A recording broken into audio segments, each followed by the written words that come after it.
Halo semuanya, selamat datang di segmen analisa miris dan juga sangat disayangkan pada saat kita lihat kata-kata dan juga hujatan kesannya yang disampaikan ke Pratiwi Novianti oleh tim kuasa hukumnya Agus terkait dengan drama donasi hampir 1,5 miliar. Ada salah satu langkah yang diambil lagi dari tim mereka ini di mana mereka melaporkan Novi ke Polda Metro Jaya dengan pasal baru adalah pasal 369 KUHP, pemerasan dan juga ancaman yang hukumannya di atas sekitar 4 tahun penjara. Padahal laporan yang pertama yang dilaporkan ke Polda Metro Jaya itu kan dilapornya tanggal 19 Oktober 2024. Sampai saat ini pun Kombes Pol Ade Aris Syam Indardi, Kabid Humas Polda Metro Jaya masih melakukan pendalaman apakah ada unsur pidana atau tidak. Dan kalau aku analisa di sini kayaknya memang cukup lemah ya laporan tersebut. Makanya nggak heran dari pihaknya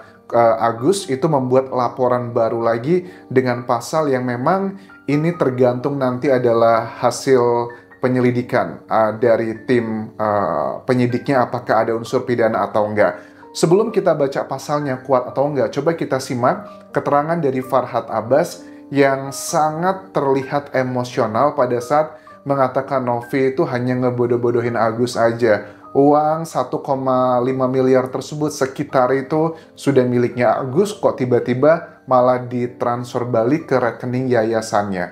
Farhad Abbas mengatakan ini adalah bentuk pelanggaran hukum dan juga tidak manusiawi. Poinnya adalah itu, teman-teman. Dan tidak ada kapasitas melakukan legal standing dia menerima uang. Justru kita minta diaudit dana yang masuk ke yayasan yang buat Agus diapain sama dia. Jangan dia bikin palsu orang yang dari awal Novi sudah tahu bahwa Agus punya mata nggak bisa disembuhkan lagi, hanya memperbaiki yang dia, dan itu untuk biaya penghidupan. Jangan membuat petisi seorang orang gak ikhlas, ini sumbangan sedikit jadi bukit. Dan Agus belum membeli rumah, belum membeli mobil, belum membayar membagi-bagi warisan. Uang itu sudah sama Novi di yayasan. Oke. Narasi yang disampaikan di sini adalah Farhad Abbas pasti juga dia mendapatkan keterangan ini dari timnya Agus ya, kuasa hukumnya Agus kan ada banyak ya. Pasti mereka mendapatkan informasi juga dari orang-orang sekitarnya Agus, termasuk juga Agus. Mereka mengatakan bahwa Novi itu sebenarnya sudah tahu bahwa Agus sudah tidak bisa lagi melihat.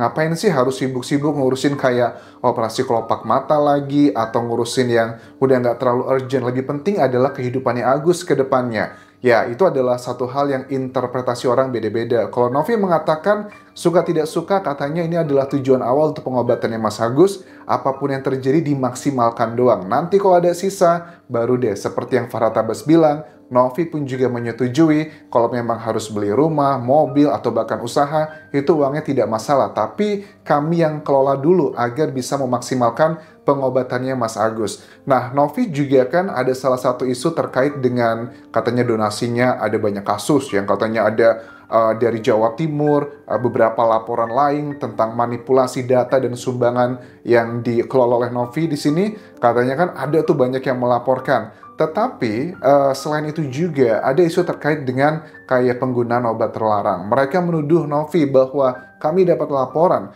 Novi itu salah satu kebiasaan buruknya adalah mengkonsumsi narkoboy gitu. Nah, Novi sudah memberikan statement dan juga bukti di sosial medianya bahwa ini buktinya saya tunjukkan tes urin saya itu negatif katanya. Terus selalu dikatakan bahwa kalau saya dilaporkan sama Mas Agus, ya silahkan aja. Tapi yang saya mau adalah walaupun proses pelaporan berjalan, tapi Mas Agus tetap melanjutkan pengobatannya gitu. Untuk laporan yang sudah berjalan, kan silahkan aja. Yang jelas kami sudah mengikuti SOP kami. Mulai dari izin tayang pada saat rekamannya Mas Agus mau ditayangkan di YouTube-nya, pemindahan uang donasi juga tanpa ada pemaksaan. Tetapi dari timnya Agus mengatakan gimana nggak dipaksa gitu, karena kami itu ditakut-takuti katanya. Karena kan katanya ditakut-takuti kalau saya tidak menyerahkan uang tersebut, katanya akan dilaporkan ke dinas sosial ataupun juga akan diviralkan. Itu adalah bagian dari bentuk ancamannya. Makanya pasal yang dicari-cari paling mendekati dengan tuduhan tersebut adalah pasal 369 KUHP terkait dengan pemerasan dan juga ancaman yang hukumannya sekitar 4 tahun penjara. Pasalnya apa di sini? Coba kita bahas secara umum. Jadi pasal 369 KUHP ini mengatur mengenai tindak pidana pengancaman pencemaran nama baik yang termasuk ke dalam delik aduan. Setiap orang dengan sengaja dan tanpa hak mengirimkan informasi elektronik dan atau dokumen elektronik yang berisi ancaman kekerasan atau menakut-nakuti yang ditujukan secara pribadi. Ya, apakah itu adalah bentuk ancaman atau tidak? Tergantung dari interpretasi hakim ya pada intinya. Tapi tidak harus sampai ke hakim sih, karena dari timnya penyidik pun bisa melihat apakah ini ada bagian yang cocok atau tidak. Karena dari Novi kan juga bilang bahwa sebenarnya uang tersebut kan tidak diambil sama Novi ya, hanya dikelola dan tentang nanti akan dilaporkan ke Dinsos atau diviralkan, itu karena Novi juga punya alasannya, karena ada dugaan uang-uang yang harusnya dipakai Agus untuk kebutuhan berobatnya atau kebutuhan sehari-harinya, ada dugaan dimanfaatkan oleh sejumlah oknum di sini. Ada isu-isu yang sudah kalian tahu. Lebih detail dari pasal 369 KUHP ini ada beberapa poin. Poin yang pertama begini, barang siapa dengan maksud atau untuk menguntungkan diri sendiri atau orang lain secara melawan hukum dengan ancaman pencemaran baik dengan lisan maupun tulisan atau dengan ancaman akan membuka rahasia, memaksa seseorang supaya memberikan barang sesuatu yang seluruhnya atau sebagian kepunyaan orang itu atau orang lain, atau supaya membuat hutang atau menghapuskan piutang, diancam dengan pidana penjara paling lama 4 tahun. Memang betul kalau secara kualitatif data-data ini yang dituduhkan atau yang dilakukan Novi memindahkan rekening uang dari rekeningnya Agus, meminta untuk mentransfer, itu memang bisa masuk sini teman-teman. Tetapi kalau itu memang adalah uang yang tersebut dipakainya untuk kebutuhannya Novi, dan juga Novi sudah membantah terkait dengan transfer yang 1 miliar yang pertama. Yang kedua, transfer yang pertama itu kan Mas Agus datang ke banknya langsung, kemudian melakukan transfer secara manual ke rekening Yayasan Novi. Novi punya bukti nih untuk lawannya. Ada kok buktinya, adalah misalnya kayak rekaman video menunjukkan Mas Agus baik-baik aja, tidak ada pemaksaan di sana. Itu cukup kuat secara nyata kalau memang dia diancam gitu ya. Ayo Mas Agus, serahin sekarang juga. Toh pada kenyataannya ada rekaman yang Novi pegang sekarang tidak ada bagian tersebut. Sementara uang yang 300 juta rupiah itu pun juga ditransfer dari rekening istrinya Agus ke rekening Yayasan Novi, dan itu pun juga transfer ya, tidak misalnya diberikan kayak senjata tajam gitu, ayo transfer sekarang, kan tidak seperti itu gitu ya. Poin kedua adalah dari pasal 369 KUHP, kejahatan ini tidak dituntut kecuali atas pengaduan orang yang terkena kejahatan. Kedua pasal tersebut sama-sama mengatur mengenai tindak pidana pengancaman. Perbedaannya terletak pada pasal 368 KUHP yang mengatur mengenai tindak ancaman menggunakan kekerasan atau ancaman kekerasan sebagai kejahatan biasa. Sedangkan pasal 369 KUHP mengatur mengenai tindak pidana pengancaman pencemaran nama baik yang termasuk dalam delik aduan. Artinya delik aduan ini kalau Mas Agus mencabut laporannya bisa, karena memang kok sekarang Mas Agus kayaknya pengen banget gitu ya ngelihat Novi di dalam penjara. Karena sekali lagi, uangnya itu nggak kemana-mana loh.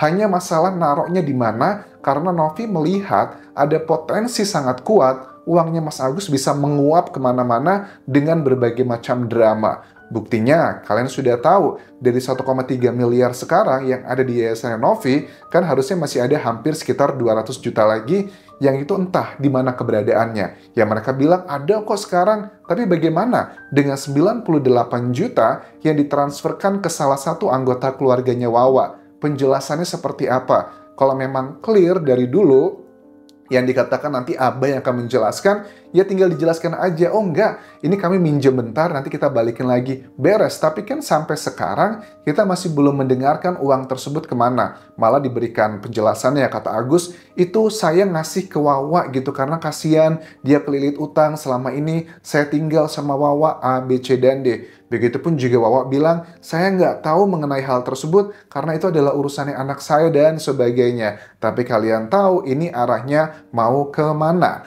Nah, menurut kuasa hukumnya Agus ini mengatakan bahwa timnya sudah ada 2 alat bukti yang kuat, tapi tidak disampaikan ke media. Aku tangkap di sini, alat buktinya adalah kayak bentuk kayak mungkin SMS atau chatting di WhatsApp-nya. Misalnya ada kata-kata yang bilang yang aku sebutkan tadi, kalau nggak ngasih sekarang, nggak transfer sekarang, nanti saya laporkan loh ke dinas sosial atau nanti saya viralkan.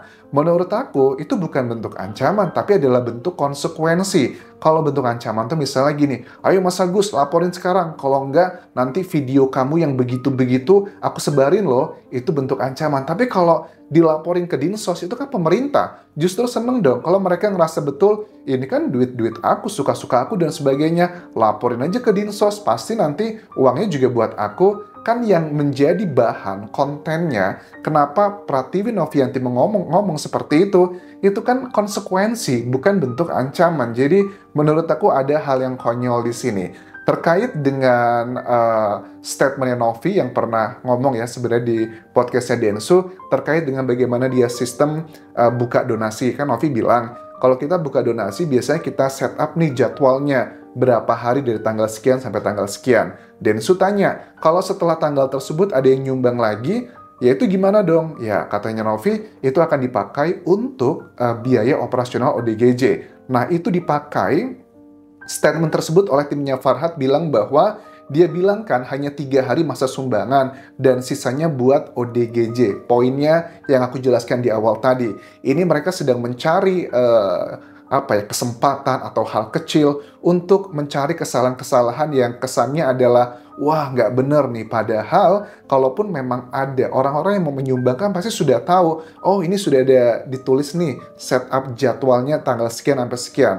Dan itu semua Novi bilang gak usah khawatir, kami sudah punya data-data bagaimana kami menggunakan semua donasi tersebut. Jadi menurut aku ini sudah bukan lagi tentang masalah Mas Agus, kayaknya ada banyak yang ditunggangi dalam kasus donasi yang hampir 1,5 miliar ini. Terima kasih sudah menonton, sampai ketemu lagi di video berikutnya. Tinggalkan like dan juga komen, subscribe channel YouTube ini, follow Instagram, Facebook pageku dan juga akun TikTok di Anggesa Semara. Bye.